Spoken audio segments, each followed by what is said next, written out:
तो स्वागत है आपका पाठशाला में। आज हम देखने वाले हैं एक और एप्लीकेशन डायमेंशन एनालिसिस का। इसमें हम क्या करते हैं, जो भी फिजिकल कांस्टेंट्स होते हैं या फिर जो कोएफिशिएंट्स होते हैं, हम उनके डायमेंशंस को निकालते हैं। अब देखो, ग्रेविटेशनल कांस्टेंट जी, ये आप आपके फर्स्ट बुक के लास्ट चैप्टर में पढ़ने वाले हो कि क्या होता है। तो फिलहाल मैं आपको बता देता हूँ। अब जो कोई भी दो बड़े बड़े प्लैनेट्स होते हैं, प्लैनेट के बीच में जो फोर्स ऑफ अट्रैक्शन होता है वो आपका होता है, जो फोर्स ऑफ अट्रैक्शन दो बड़े बड़े प्लैनेट के बीच में होते हैं, वो डायरेक्टली प्रोपोर्शनल होता है किसके साथ? जो दो प्लैनेट्स है उनके मास और उनके डिस्टेंस के स्क्वायर के साथ। यहाँ पे ये वाला साइन इक्वल टू का नहीं है, तो जब हम इसको हटाते हैं तो हमारे पास यहाँ पे कांस्टेंट लिखना होता है। तो हमने यहाँ पे जी लिखा, क्यों? क्योंकि न्यूटन ने बताया वो ग्रेविटेशनल फोर्स की वजह से है, तो हमने उसको लिख दिया ग्रेविटेशनल कांस्टेंट। और यहाँ पे m1 m2 by are square. अब अगर मैं पूछूं कि इसका डायमेंशन क्या है, मुझे इसका डायमेंशन बताओ, मुझे इस चीज़ का डायमेंशन बताओ कि इसका डायमेंशन क्या है, इसका डायमेंशन फॉर्मूला क्या है, तो तुम कैसे बताओगे? इसके लिए भी हम क्या यूज़ करते हैं? Dimension analysis. या फिर मैं अगर पूछ दूँ इसके यूनिट क्या है बताओ, तो उसके लिए भी हम क्या यूज़ करेंगे? Dimension analysis. तो यहाँ से अगर मैं जी को निकालूँ तो जी मेरा कितना आ जाएगा? Force into R square divided by m1 m2।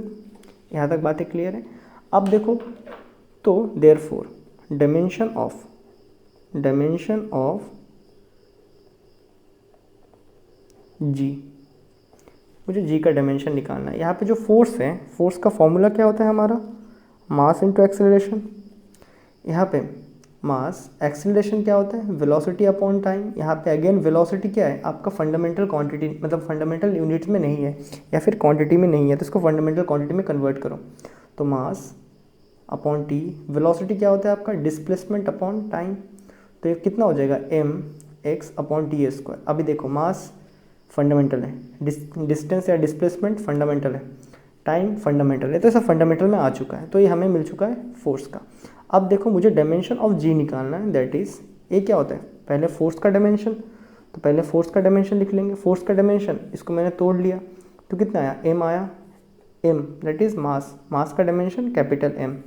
X आया, एक्स मतलब डिस्प्लेसमेंट, डिस्प्लेसमेंट का डायमेंशन एल होता है, लेंथ में नापते हैं उसको, डिवाइडेड बाई टी स्क्वायर। ठीक है, टी स्क्वायर जब ऊपर जाएगा तो टी पावर -2। यहाँ तक बातें क्लियर है? यहाँ पे आर स्क्वायर है। आर क्या था? सेपरेशन। सेपरेशन को अगर हम किस में नापते हैं? डिस्टेंस में, दैट इज डिस्टेंस का स्क्वायर लग चुका है। डन, डिवाइडेड बाई मास 1, मास 1 का, दैट इज मास 1, मास का डायमेंशन एम होता है। अगेन एक और मास 2, जो एक और प्लैनेट था उसका मास, इसको भी क्या लिखते हैं हम? एम लिखते हैं। ये हमारे पास कुछ आ चुका है। तो फाइनली जब हम इसको सॉल्व आउट करेंगे तो क्या बन जाएगा हमारे पास? नीचे m इंटू एम स्क्वायर, तो m लिख देंगे, l लिख दिया, t पावर -2, इसको इकट्ठा बाद में कर लेंगे। चलो, l पावर स्क्वायर यहाँ बचा, नीचे क्या बच रहा है हमारे पास? m का पावर 2 बच रहा है। डन, इनको अभी ऊपर लाएंगे, ऊपर लाके इकट्ठा लिखने वाले हम, दैट इज़ m। यहाँ पे कितना है? 1 है। नीचे वाला एम स्क्वायर ऊपर जाएगा, -2 लगेगा, दैट इज़ m पावर -2 लगेगा। फिर एक साथ सम अप कर लेंगे तो ऐसा कुछ बनने वाला है। बातें क्लियर है? l, यहाँ पे l, ये रहा एक l, यहाँ पे एक और l, दैट इज़ इसका पावर 1, ये बाहर वाले l का पावर एक और 1, दैट इज़ इसका 1 + 2। डन, t का पावर कितना बच रहा है? -2।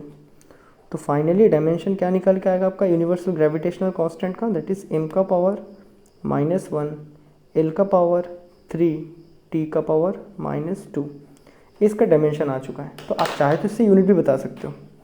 इसका यूनिट क्या होगा फिर? यूनिट ऑफ g, इसका यूनिट कितना हो जाएगा? Mass, that is kg inverse. Length मतलब क्या है? मीटर क्यूब अपॉन सेकेंड का -2, दैट इज़ का यूनिट क्या रहेगा? kg inverse metre cube second per second square.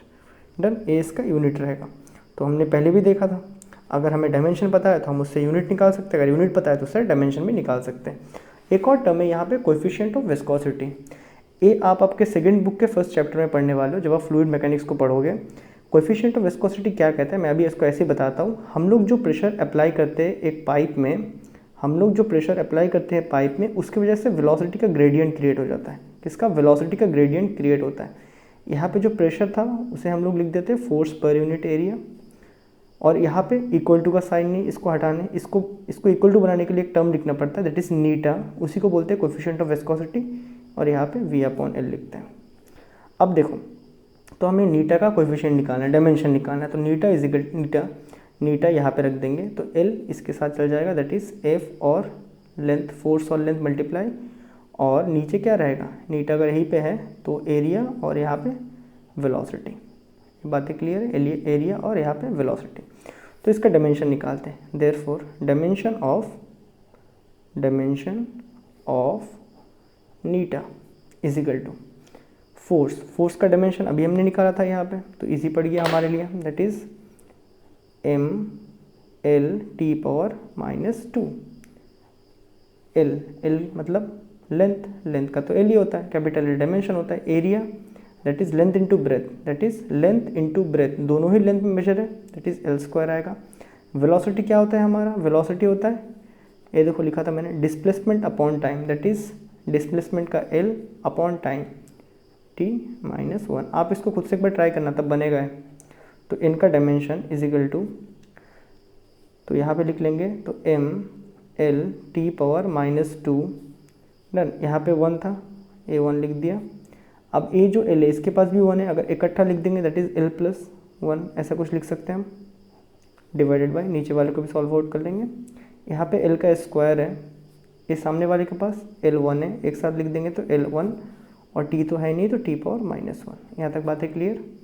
तो ऊपर कितना बनेगा, mL²T⁻² डिवाइडेड बाई, देखो डायमेंशन फॉर्मूले को इस तरह स्क्वायर ब्रैकेट में लिखते हैं, इंपॉर्टेंट है, नहीं तो कुछ और ही दिखेगा, कैपिटल लेटर जैसा दिख जाएगा, ठीक है।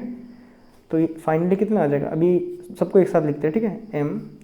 mL/2 वहाँ बचा, A+3 ऊपर जाएगा, -3 बन जाएगा, और L के साथ है तो वहाँ लग जाएगा, ठीक है। यहाँ पे T⁻² था, ये -1 ऊपर जाएगा, +1 बनेगा, ये कुछ फाइनल डायमेंशन आएगा, दैट इज़ क्या बन जाएगा, m जिसका पावर 1 है, कुछ नहीं लिखा है मतलब 1 है, ठीक है। L का पावर -1, T का पावर -1। तो ये है आपका कोएफिशिएंट ऑफ विस्कोसिटी का डायमेंशन। तो आप चाहे तो इसका यूनिट भी लिख सकते हो, हम चाहो तो इसका यूनिट भी लिख सकते हो। तो यूनिट ऑफ नीटा मतलब कोएफिशिएंट ऑफ विस्कोसिटी क्या होता है, मास, दैट इज kg, ऐसा सिस्टम में लिख रहा हूँ। लेंथ को मीटर में, मीटर इनवर्स, टाइम सेकंड का इनवर्स। तो अगर डायमेंशन फार्मूला है तो उससे हम यूनिट लिख सकते हैं, अगर यूनिट लिखा हुआ था उससे डायरेक्टली डायमेंशन फार्मूला भी लिख सकते हैं। तो इसका ये था डायमेंशन फार्मूला का एक और एप्लीकेशन। तो आई होप आपको ये वीडियो बहुत बढ़िया से समझ आया होगा, और मैं मिलता हूँ आपसे नेक्स्ट वीडियो में, तब तक के लिए गुड बाय।